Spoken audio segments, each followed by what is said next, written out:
سلام علیکم، صبح بخیر. یک قصه نوبتی در سفیدم بحری برادرای غریب من.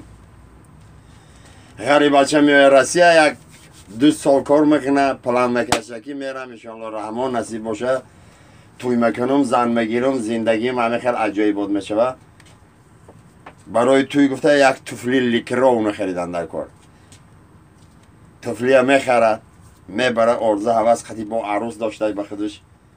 با ایراسیه رفتگی چه خیلی آخه هم او پکوات که دیگه تایی هم تفلیار پوشیم از سویدن برای خود چه خیلی نتاخته باشه بشه عروس ده میای همون روز با عروس هم مینی یوب که میپوشه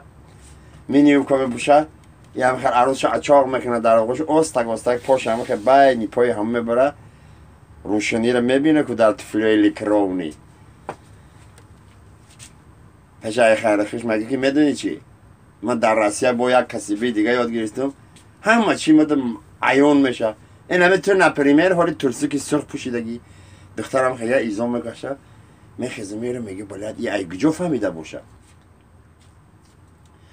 با یه روز 2 روز میگذره با سویدن فایرو میکنه دختره با یوب که پوشیدگی میه با هم خیلی اچاق باشنه با هم پاره دمه که بین پاد میمونه در طفلی اتراژنی رو میبینه میگه من میدونم این روز تو چه خیلی ترسی پوشیدگی ترسی که سفید پوشیدگی اوهو خیلی خرشو با میخیزه میره دخترک حیران میمونه میگه یک جو میفهمیده بشه بیا گفته این روز به ترسیک برم کو بیچاره که هم بغل میوه به ترسیک هم خیلی اچاق میکنه این صغیر بچه هم خیلی پاچه بین پای هم میمونه که یاد داد میزنه خودش هم خیلی اسفالده میپره توی دخترک میزنش هم خیلی در روش بخی بچه شرمنده شدیم چی که پای طرف تفلیاش هم خیلی یه نگاه میکنه میگه من خیالی کدم که تفلیای شهیم دریده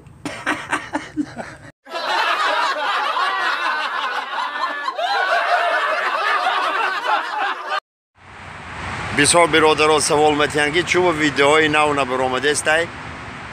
برادرها ای شما خواهش میکنم که برای هر یک ثبتی مرا هر یک ویدیوی مرا دیدن شنیدن باید شما پدپیسکه داشته باشین. هم یه نرچلی که ژلت نکنین وقتی که نرچلی که ژلت نکردین هر لحظه مرا میبینین.